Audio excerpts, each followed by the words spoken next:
Et bonjour, cher public Alform, on se retrouve encore une fois dans une nouvelle formation avec le même challenge qui est la sécurisation de l'environnement M365. Donc, c'est une formation qui traite par rapport à la protection des données confidentielles, puisque aujourd'hui on utilise du Office 365, donc c'est un service cloud. Et lorsqu'on dit service cloud, on dit un mode sans frontières. Donc, c'est pour cela il faut être le plus vigilant. Donc, pour éviter la divulgation de données confidentielles aux personnes non autorisées.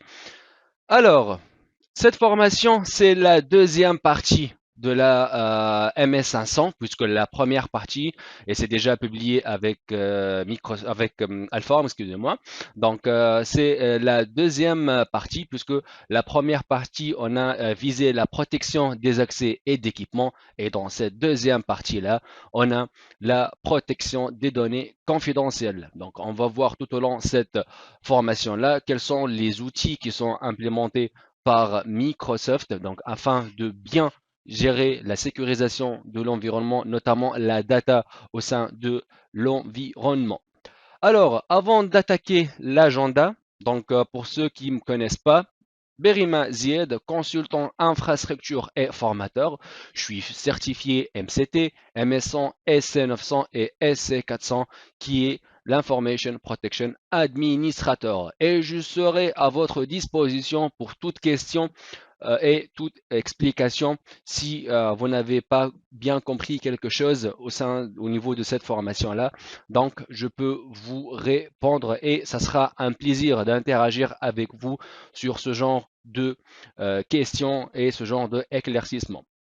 Donc, pour les projets que je l'ai menés dans ce cadre-là, donc j'ai participé dans un projet de implémentation et le déploiement des sensitive labels ou bien les étiquettes de confidentialité.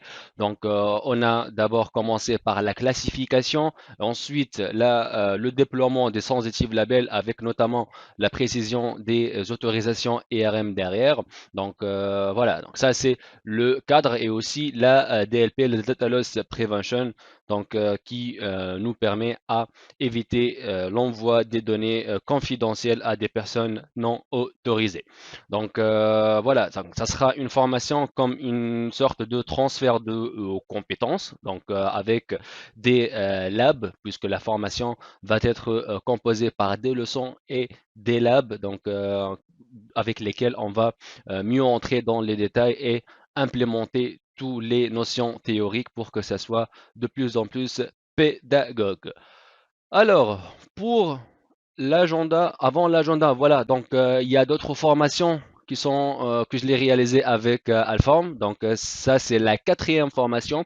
Donc il y a la MS, la MS100, la MS101 et la première partie de la MS500 qui traite par rapport à la sécurisation des accès et d'équipements avec du Office 365. Donc je vous invite à regarder le contenu de ces formations. Donc, et ça sera comme entre guillemets un buffet pour vous afin de d'abord migrer vers Office 365 via la MS100, donc la gestion du Office 365, la gestion de toutes les briques de Office 365 et aussi la sécurisation de l'environnement via l'MS101 et ces deux parties de MS500.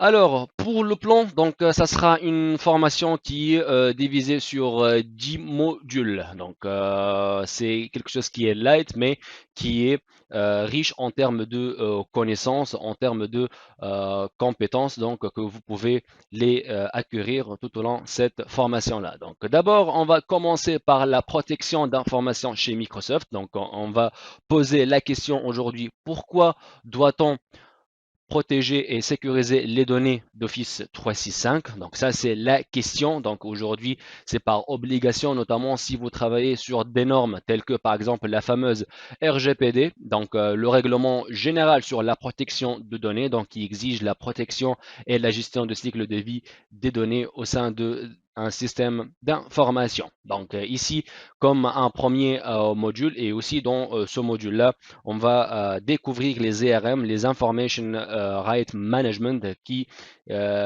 sont tout simplement des permissions et qui sont notamment notre moteur de protection et d'affectation de permissions nécessaires afin de éviter l'accès illégitime à des personnes, à des, excusez-moi, des informations et des données confidentielles.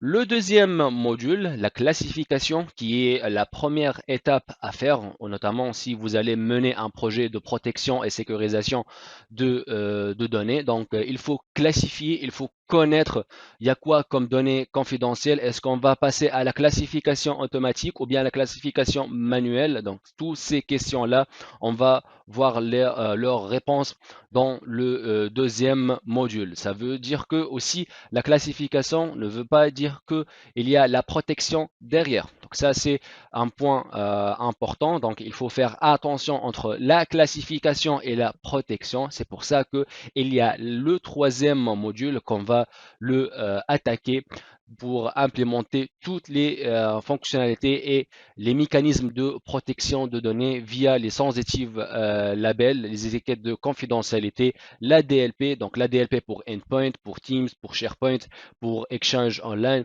et ainsi de suite. Ensuite, on aura la gouvernance de données, donc la gestion de cycles de données via les retention policy, les retention labels. Donc, ce sont deux fonctionnalités qui sont hyper importantes dans le cadre de gestion du cycle de vie. Le chiffrement de messagerie, aujourd'hui, la messagerie est considérée comme une porte, comme la première porte d'entrée à notre système d'information, à notre environnement M365. Donc, on va ici attaquer cette partie-là afin de voir on a quoi comme ingrédient à utiliser pour bien chiffrer les messageries.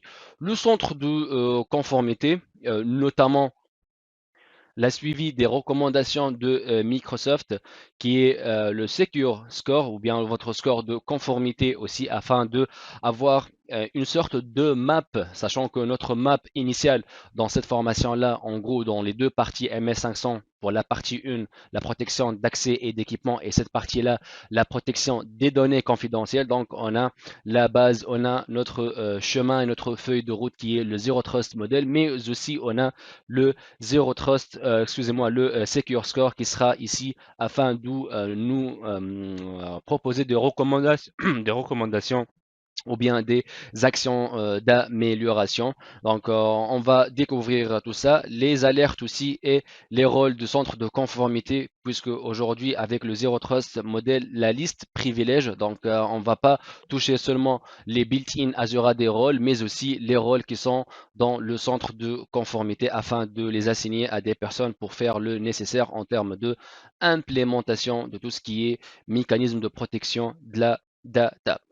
Ensuite, on aura les risques internes, puisque aujourd'hui, on ne va pas se protéger, on ne va pas lutter contre les menaces qui sont externes à l'organisation. Donc, il faut faire attention ici, il faut être de plus en plus vigilant, puisqu'il y a des menaces internes et qui sont des utilisateurs ou bien des employés qui travaillent avec nous. Donc, il faut les superviser, donc superviser leur communication, donc superviser leur euh, comportement au sein de Office 365. C'est pour ça que il y a ici la gestion de risque interne, la fameuse fonctionnalité de Insider Risk Management, la conformité de communication, et on va finir ce module-là via à travers un lab de Information Barriers, donc les barrières ou bien l'isolation de communication entre deux segments. Huitième module, la recherche et l'audit dans M365, et aussi dans le cadre de l'investigation et la supervision de tous les actes de utilisateurs, soit des admins ou bien des utilisateurs qui ne sont pas privilégiés, à travers les audits, à travers la fameuse e-discovery, la e-discovery premium et la e-discovery basique. Voilà.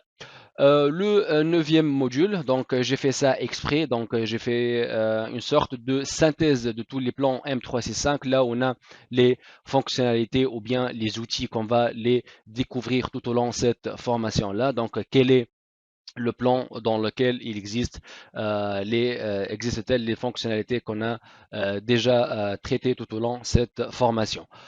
Dixième et dernier module, donc tips and tricks, ce sont des astuces donc qui pourront vous être utiles dans votre environnement de prod. Donc on aura trois astuces. Donc par exemple, étiqueter une bibliothèque SharePoint avec une X étiquette de confidentialité et comme ça, tous les documents qui vont être uploadés dans cette bibliothèque-là seront étiquetés d'une manière automatique. Et après, donc, on aura le mot de la fin, donc un bilan de ce qu'on a fait tout au long de cette formation. Public concerné, donc toute personne souhaitant sécuriser les données situées dans M365 et la gestion de leur cycle de vie, notamment si vous travaillez ici avec ou bien sous des normes spécifiques du ISO 27001, du RGPD, du FISMA et ainsi de suite. Et aussi les personnes qui souhaitent passer l'examen de certification. Donc c'est pour ça il faut d'abord commencer par la première partie de MS500 qui est déjà publié par Alpham, donc la protection des accès et des équipements. Et aussi, il y a cette deuxième partie donc pour la protection des données. Et comme ça, donc vous avez assisté deux formations pour le même cadre, pour le même but et tout simplement pour décrocher la certification MS500, le administrateur de sécurité associate. Connaissances requises, il n'y a pas de grandes choses, hein. C'est juste connaissances basiques autour d'Office 365, qu'est-ce qu'un SharePoint, qu'est-ce qu'un Exchange Online, il y a quoi comme règle de transport par exemple, et tous ces détails-là, ces services-là, donc vous n'êtes pas obligé d'avoir une base de connaissances autour de paint testing ou tout ce qui est sécurité et tout ce qui est audit ou quelque chose comme ça. Donc non, non, vous allez voir ici avec cette formation-là que c'est comme si c'est la première fois où vous touchez de la sécurité avec les différentes fonctionnalités qui sont fournies par Microsoft dans l'offre de M365. Suivre la première formation MS500 pour que ça colle, donc notamment avec le concept de Zero Trust qui a été traité dans la première partie de la formation MS 500. Donc, vous avez cette première partie, donc je vous invite à la voir avant de commencer cette deuxième partie. Et avec ce point-là, donc on arrive à la fin de notre première vidéo donc introductive de cette formation et je vous dis attachez vos ceintures, on va décoller et on va commencer notre formation. À tout à l'heure. Merci.